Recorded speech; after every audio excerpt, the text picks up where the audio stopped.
नमस्कार दोस्तों।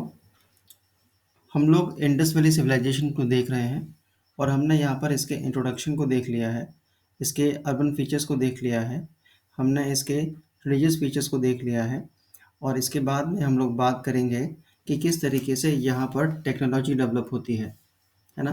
तो इसमें कुछ खास नहीं है एग्ज़ाम के लिए, हम पहले देख चुके हैं, वही सारी चीज़ें रिपीट होने वाली हैं।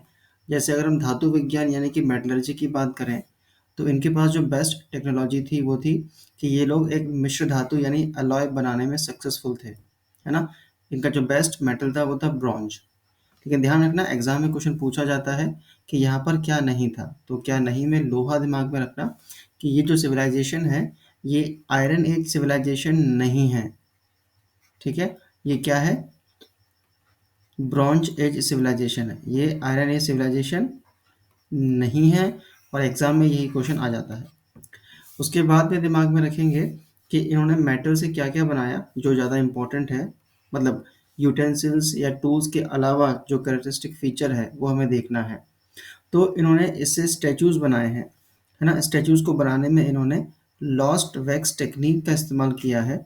मतलब पहले मोम या वैक्स का एक पुतला बनाएँगे, उस पुतले के चारों तरफ मिट्टी लगाएँगे और उसको सुखा देने के बाद उसको गर्म करके उसमें से वैक्स को निकाल लेंगे और जब अंदर मोल्ड या ये सांचा बन जाएगा तो उसमें पिघला हुआ मेटल डाल देंगे और उसके सॉलिड होने के बाद, ठंडे होने के बाद वो कैसा बन जाएगा? वो उस शेप में आ जाएगा।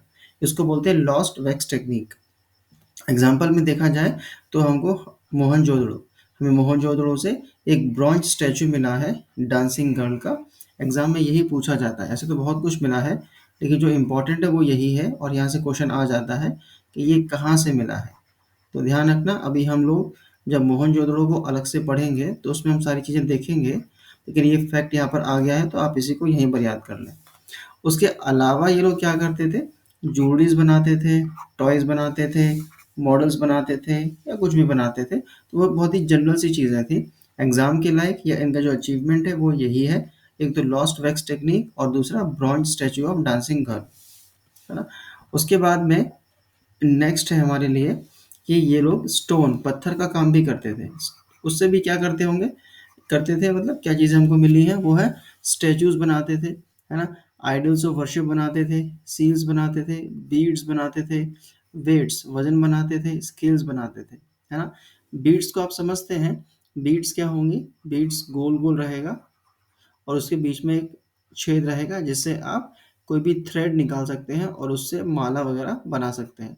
जैसे कुछ लोग जो हैं अपने बालों में बीड्स लगाते हैं, है ना? जैसे क्रिस गेल लगाता था, लड़कियाँ भी लगाती हैं। उसके अलावा हम अगर सील्स की बात करें तो ध्यान रखना हड़प्पा सिविलाइजेशन की जो सील्स है ना वो 3 टाइप की हैं, सर्कुलर, स्क्वायर और रेक्टेंगुलर, है ना? ये दिमाग में रखना। इन्होंने जो है सेमी प्रेशर स्टोन से भी बहुत कुछ बनाया है और सेमी प्रेशर स्टोन की बात की जाए तो जैसे आप पन्ना, गोमेद आपको मिलते हैं ना, उसी टाइप के स्टोन से ये चीज़ें बनाते थे जैसे कि लापिस लाजुलाई, अगेट, एमराल्ड और टर्कवाइज़। ये इनके अर्ध बहुमूल्य पत्थर हुआ करते थे, है ना? ये दिमाग में रखना। एक और बात दिमाग में रखना कि सील्स का इस्तेमाल जो होता था, कोई भी व्यापारी अपने सामान की पहचान के लिए करता था, है ना? वो किसी करेंसी की तरह कभी यूज़ नहीं हुआ, है ना?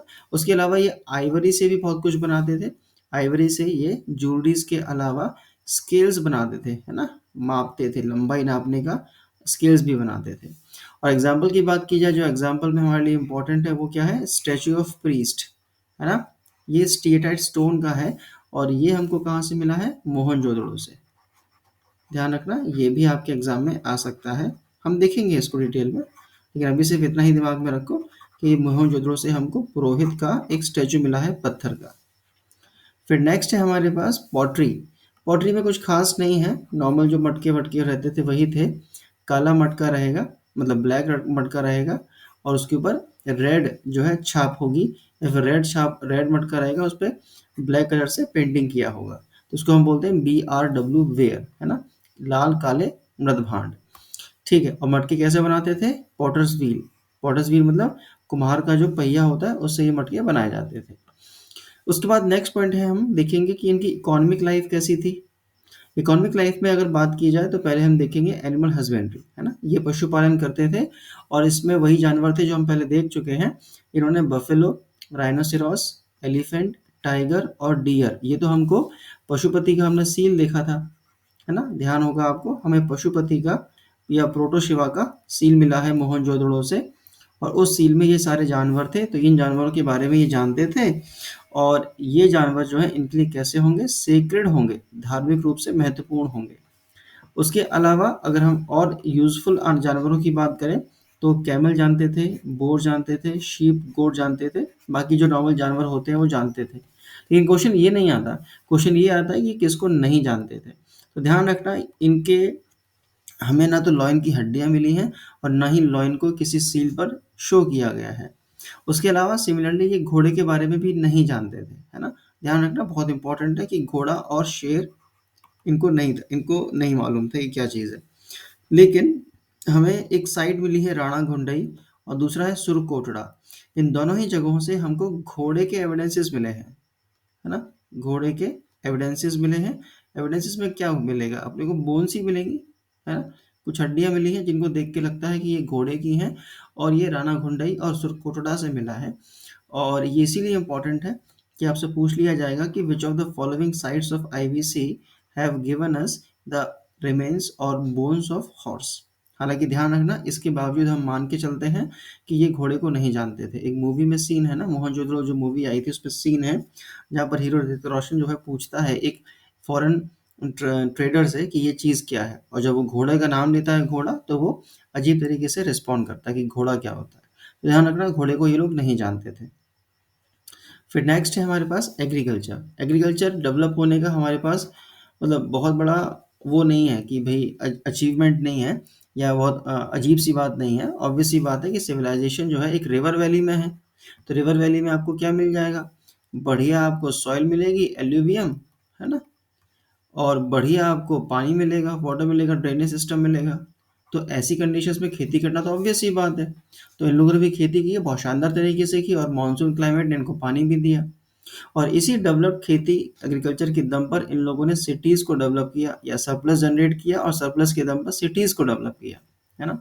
अगर हम इनकी कमोडिटीज़ की बात करें कि लोग पैदा क्या करते थे, तो मेन क्या था, व्हीट, राइस। हालांकि राइस के बारे में दिमाग में रखना, राइस के एविडेंस हमको सिर्फ गुजरात से मिले हैं, है ना?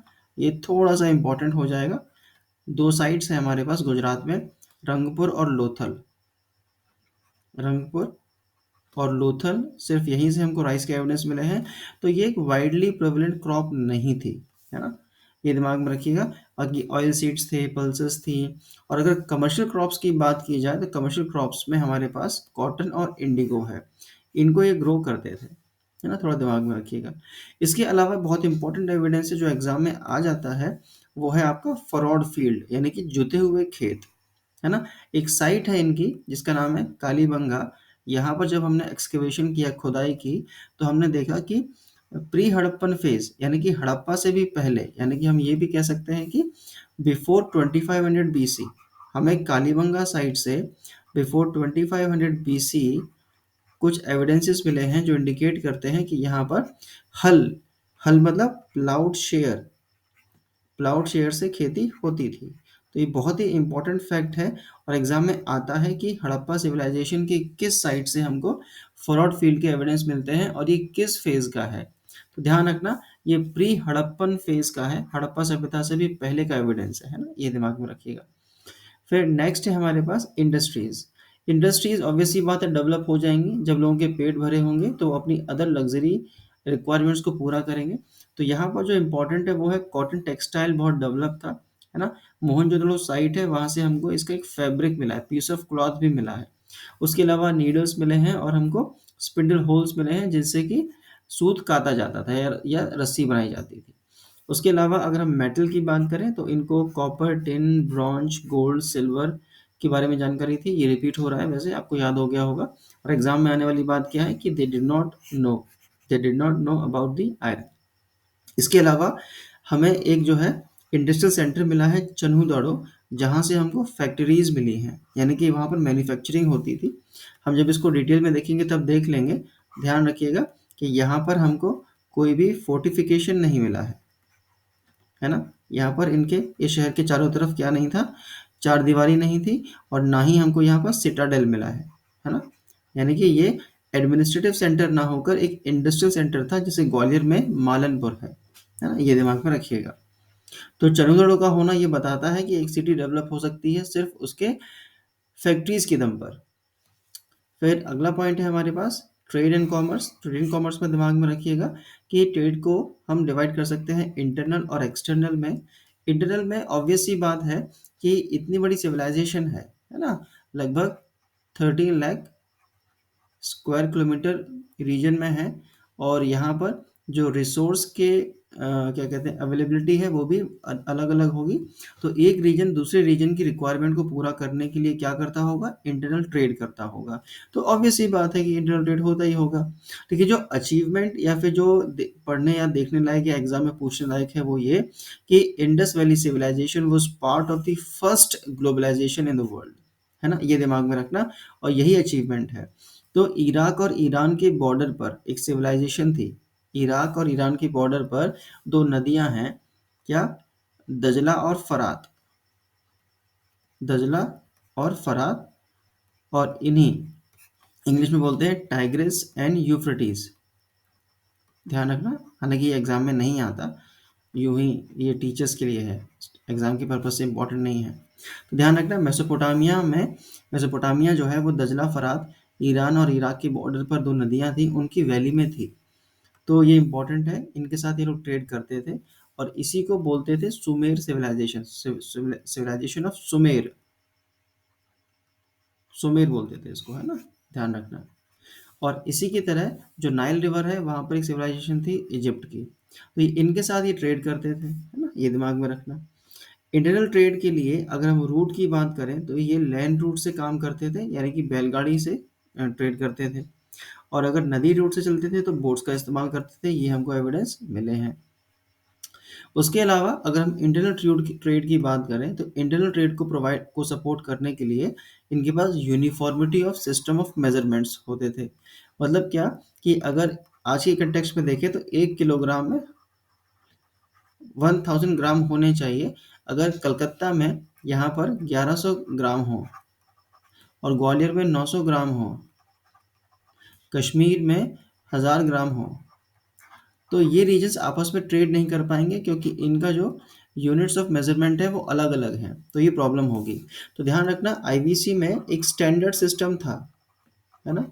एक सेंट्रल अथॉरिटी थी जिसने एक स्टैंडर्ड सिस्टम ऑफ मेजरमेंट को डेवलप किया हुआ था, है ना। तो ध्यान रखना, ये इनका अचीवमेंट है, इतने बड़े रीजन में एक स्टैंडर्ड सिस्टम को एस्टैब्लिश करना और उसके दम पर ट्रेड होना, ये बड़ी बड़ी बात है। तो हमको एविडेंस मिला है कि एक फुट जो है 37.6 सेंटीमीटर का होता था, और एक क्यूबिट, क्यूबिट मतलब एक हाथ जो है 51.8 से लेकर 53.6 सेंटीमीटर का होता था। और इसी तरीके से हमको पत्थर के बांट मिले हैं, वेट्स मिले हैं, जो है मल्टीपल ऑफ 16, है ना। 16 के गुणनफल में होते थे, 16 16 दूनी 32 48 इस तरीके से होते थे, है ना।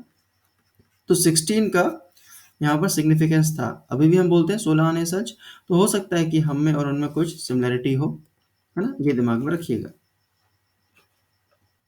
फिर इसके बाद में हमारे पास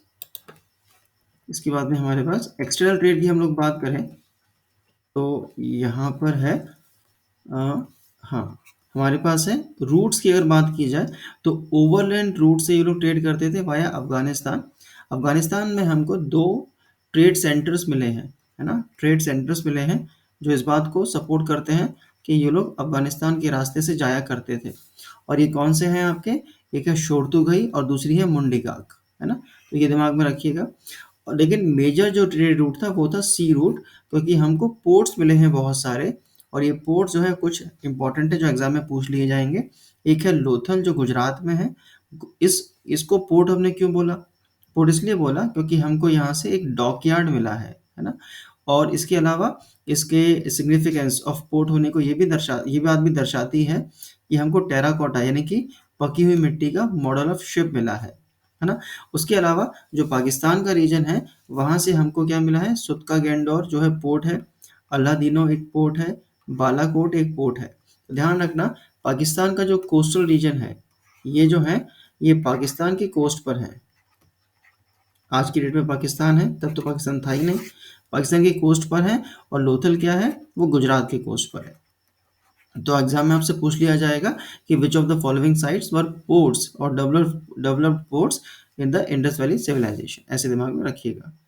उसके बाद में ध्यान रखेंगे हम लोग कि हाँ, इंस्क्रिप्शन, हमारे पास कुछ और भी एविडेंसेस हैं जो ये बताता है कि ये लोग इंडस वैली सिविलाइजेशन के लोग जो थे वो मेसोपोटामिया और इजिप्ट के साथ ट्रेड करते थे। हमको एक इंस्क्रिप्शन मिला है मेसोपोटामिया से, है ना, जिसको सुमेर की सिविलाइजेशन भी कहते हैं, उसका हमें इंस्क्रिप्शन मिला है जो ये दर्शाता है, ये सब बताता है कि ये लोग सिंडन को इंपोर्ट करते थे मेलुहा से, है ना, ध्यान रखना।